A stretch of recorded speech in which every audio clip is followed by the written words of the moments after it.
133. The blessedness of unity. How very good and pleasant it is when kindred live together in unity. For unity is as precious as the fragrant oil poured on Aaron's head, running down the beard and over the collar of his robes.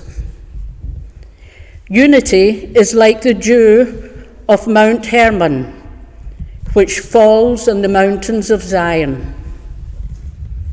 For there the Lord ordained his blessing, even life forevermore. Amen.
Sostel Join, Jachku Capital Kieg, for Hoshach Capital.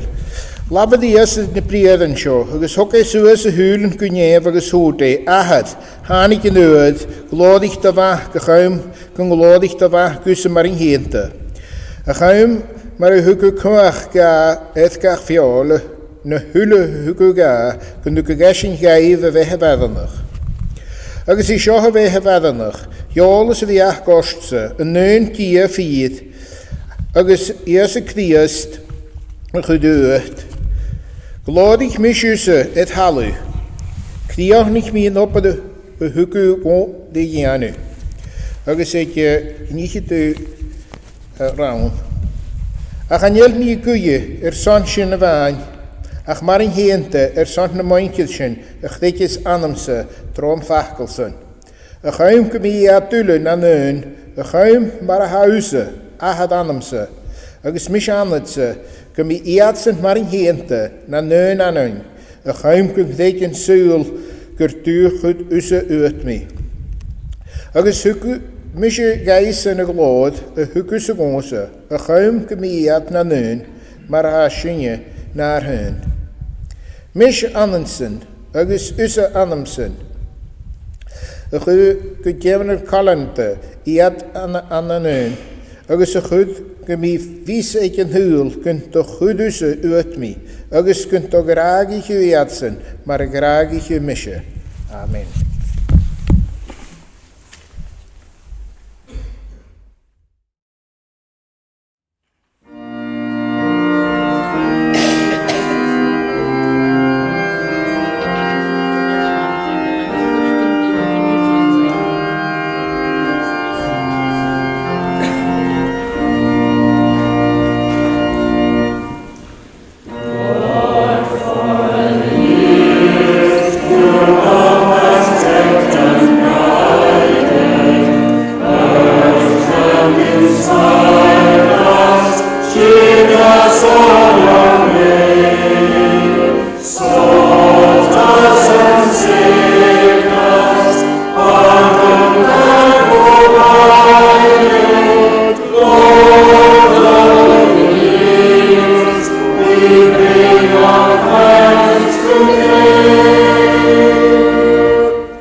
Let's pray.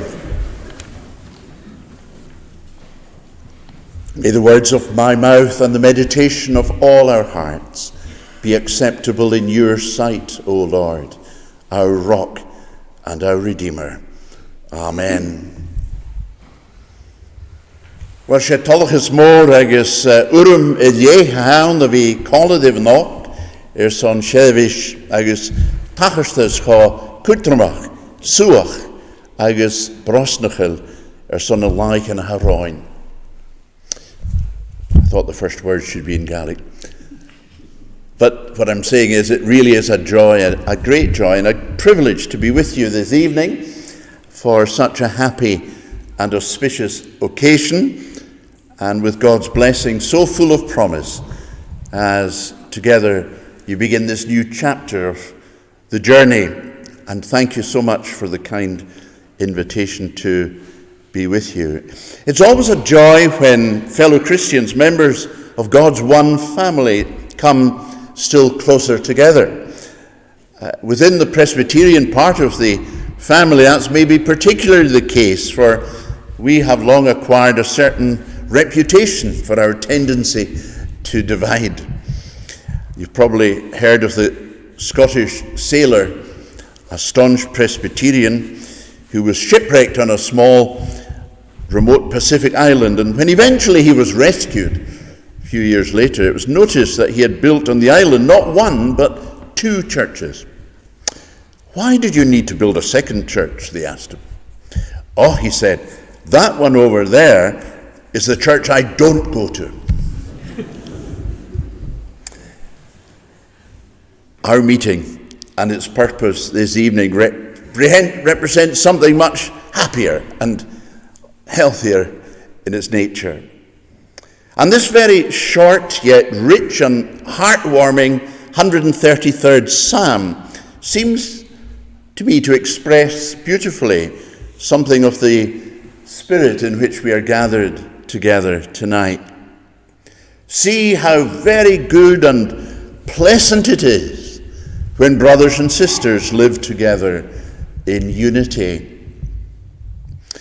In a contemporary context marked by so many divisions in our world, in society, and yes, in the church, our psalm offers a refreshingly different and challenging vision of life in the believing community. The second last of a series of 15 songs of ascents, as they're called, used by, as it's believed, Jewish pilgrims as they made their way from all over the land to Jerusalem for one or other of the great annual festivals. Psalm 133 expresses the joy of their coming together for worship in Zion, at the temple where God promised to meet his people. The psalm's first word, omitted in many translations, but its first word is see. Behold, look. And it may suggest that the poet is himself watching this colourful, diverse, happy throng of people climbing the hill to Zion, and as someone put it, old friends embracing, women laughing together, children from different families playing games, elderly and frail people being helped along by strangers. And as this sight of oneness and unity in diversity plays out, he's deeply moved. Look, see how good and beautiful it is. The Gaelic metrical rendering of verse 1 is very lovely. O feich, ki weet an maihanish, ki weet an flach faroon, braren a veen an conigra, and sheaves an kial coon. So here is one of the most charming pictures in the entire Bible, a picture of men and women and young people coming together in a beautiful, harmonious unity, recognizing and celebrating the fact that they're part of something much bigger than themselves. Paradoxically, ours has become a highly individualistic age. Paradoxically, because through technology we've never been better connected, and yet we have never known such levels of crippling loneliness in our society. Susan Pinker, a distinguished psychologist, has written a fascinating book entitled The Village Effect: Why Face-to-Face Contact Matters. Part of her research was undertaken in the remote mountain villages of Sardinia, where face-to-face living is absolutely central to the people's lives, in a way that those of us here who may be of Hebridean descent will be very familiar with. Her research demonstrated that interdependent living in real communities fosters resilience, happiness, and indeed health. She wrote, how accepted and supported we feel affects the biological pathways that skew the genetic expression of a disease, while feeling isolated leaves a loneliness imprint on every cell. That we're hardwired for community is also recognized in the famous African Zulu concept of Ubuntu, often translated, I am because you are, or I am because we are. The idea is that we're bound together at a deep level, and so we find our true identity in community, and we achieve ourselves by sharing ourselves with others and caring for those around us. And this, of course, has a special bearing on us as Christians and on life in the Christian community. In Christ, the Apostle Paul tells us, we are no longer isolated individuals, but children in the great family of God, or using a different metaphor, members of the body of Christ, within which we belong inseparably to one another. And it is as so bound together that we are made agents of God's loving purposes for a broken and divided world. And that's why Jesus, in the great prayer of his in John 17, that was part of which was read to us in Gaelic, so closely links together the oneness and the mission of his followers. And there remains no concern closer to the heart of Jesus than this, that his followers would be one, and that would be manifest to the world, so that they too will be blessed. So the psalmist looks at this mixed crowd of pilgrims, united in spirit, filling the courts of the Jerusalem temple, and he's just overcome with emotion at the sight. It's just so wonderful to view. Look! Oh, how good and pleasant it is. It's both, he says. Some things are good without necessarily being pleasant. Do you remember your cod liver oil as a child? And vice versa.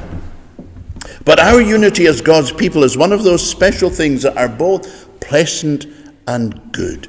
Everyone is the better for it in every way.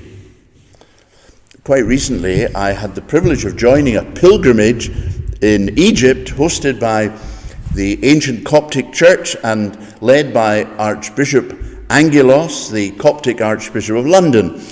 And we represented a whole range of Christian denominations and traditions, from clanging bells and choking smells to a grey Scottish Presbyterian like me.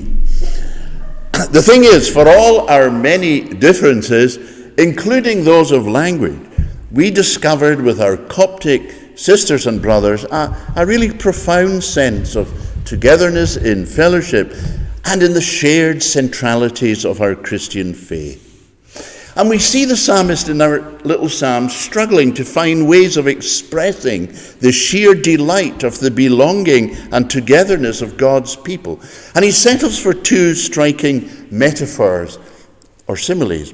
He says, firstly, our dwelling together in unity is like precious oil poured on the head and running down on the face and beard and robes. It's an illustration from the priesthood and the oil used to anoint Aaron and other priests. And we know in some church traditions that oil is used on occasions such as baptism or dedications or ordinations. Maybe a little oil, applied to someone's forehead as a symbol of God's anointing by his Spirit. Just a tiny bit of oil.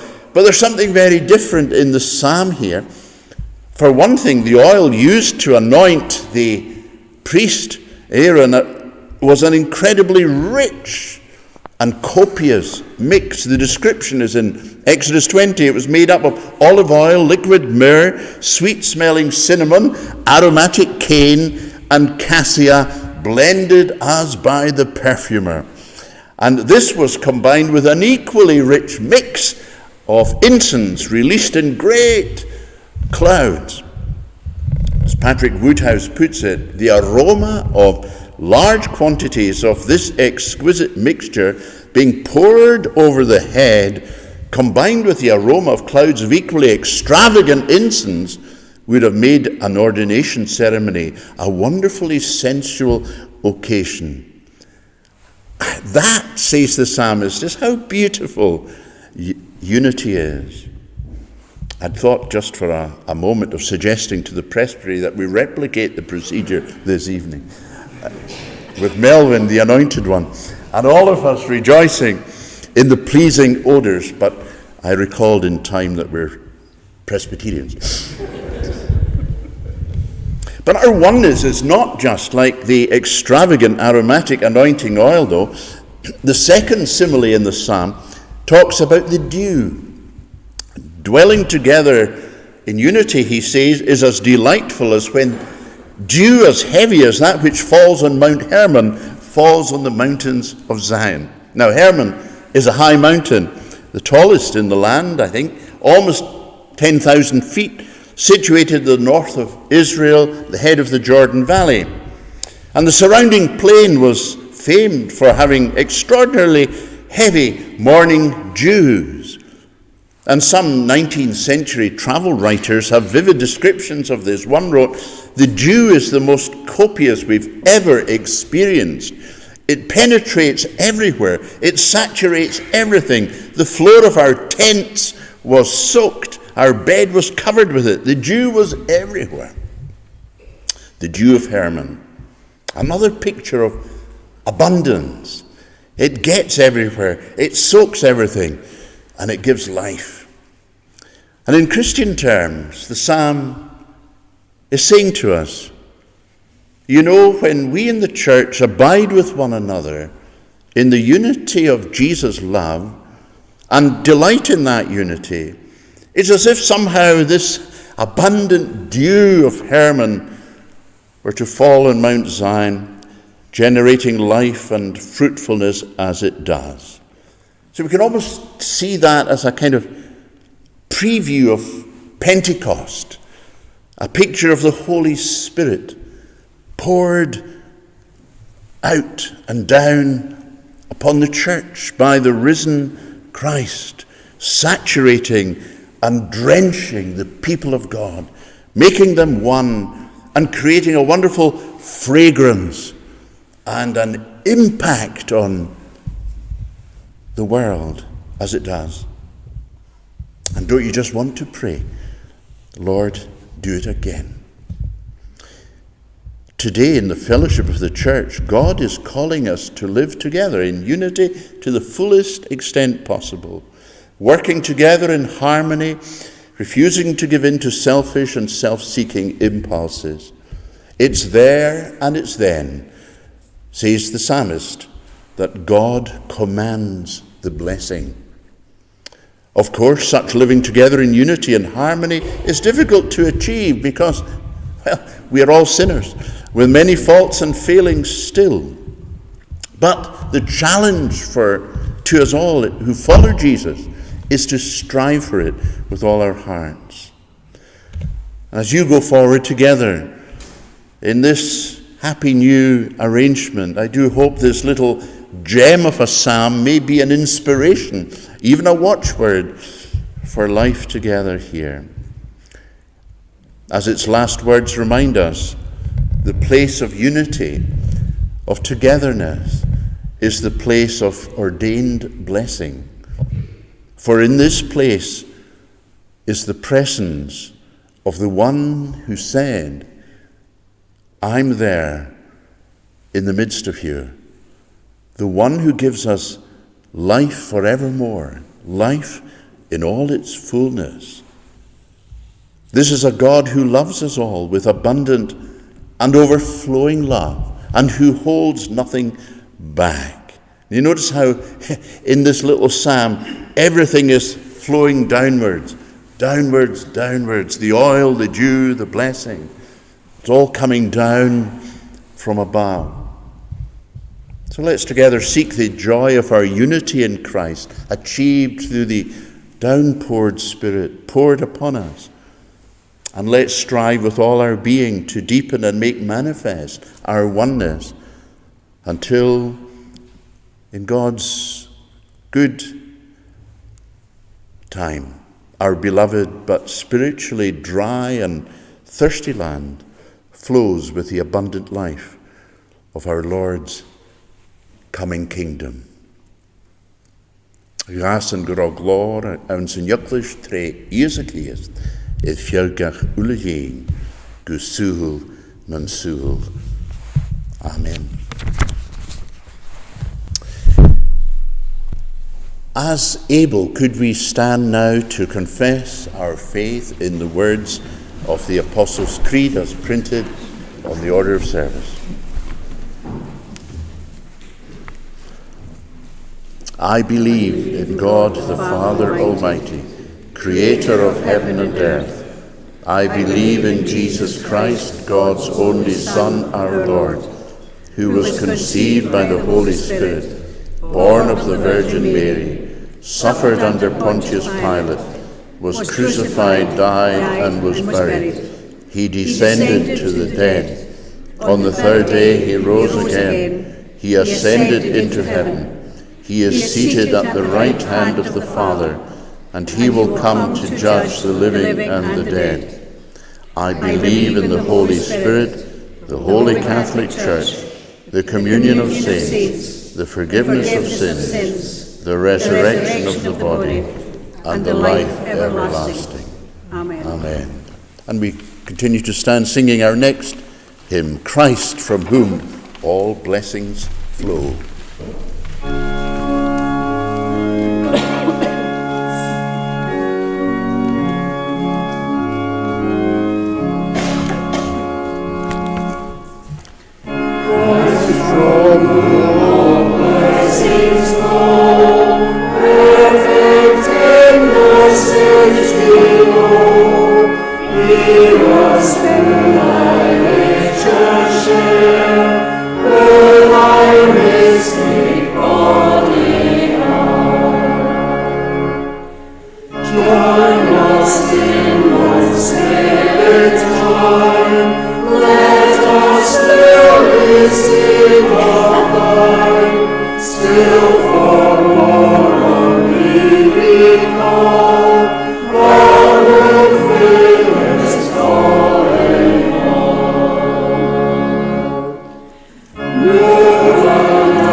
The church and parish of Glasgow, St. Columba, Gaelic, became vacant on 31st December 2009 by the demission of the Minister, the Reverend Donald Michael McInnes. The congregations of Glasgow Blawarthill and Glasgow St Columba Gaelic approved the basis of linkage of their congregations on 15th January 2023. The congregation of Glasgow St Columba Gaelic approved the appointment of the Reverend G. Melvin Wood as Minister of the linked charge. The Presbytery of Glasgow approved the linkage at its meeting of 7th February, with Reverend G. Melvin Wood of Glasgow Blawarthill to serve as Minister of the linked charge on the basis of unrestricted tenure. The date for the service of linkage was set for Thursday, 16th February 2023, and so the Presbytery of Glasgow now proceeds to the linkage of Glasgow Blawarthill and Glasgow St Columba Gaelic. Moderator.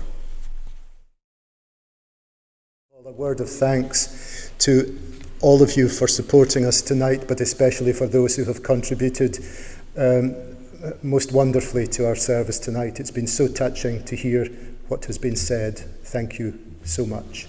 The second thing is there is a cup of tea and cake through in the hall after the service, and you're all most welcome to join us then before you go home. We'd love for you to stay for a few moments more. Thank you. Let us pray.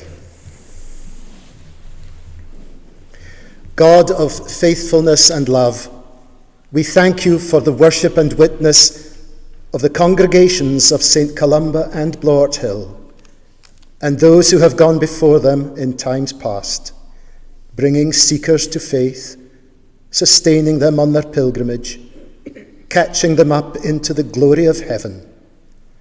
We thank you that through the years our two gathering places have been for many the house and the gate of heaven, sanctified by word and sacrament, hallowed by the prayers and praises from one generation to the next. For all who served you, found you in those places, and grew Christ-like there, we give you thanks. For all whose hurt was healed, whose sin was pardoned, whose grief was eased, we give you thanks. For all who have renewed their strength, resolved their doubts, received your truth, we give you thanks. For all who have found peace and joy, whose lives were lit by faith, cheered by hope, made radiant by love, we give you thanks. As we take this new step of faith together, make us worthy of those whose commitment, whose sacrifice, whose love, whose prayers have enriched and nourished parish and people and caused your gospel to be renewed in every generation. Blessing and glory and wisdom, thanksgiving and honour, power and strength belong to our God forever. Amen.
Presence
Now may the grace of God, the love of Christ, and the communion and fellowship of the Holy Spirit rest upon you and remain with you this night and forevermore.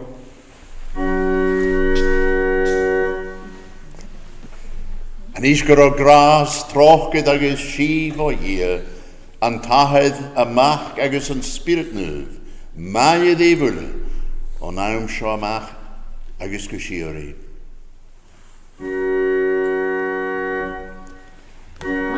Oh.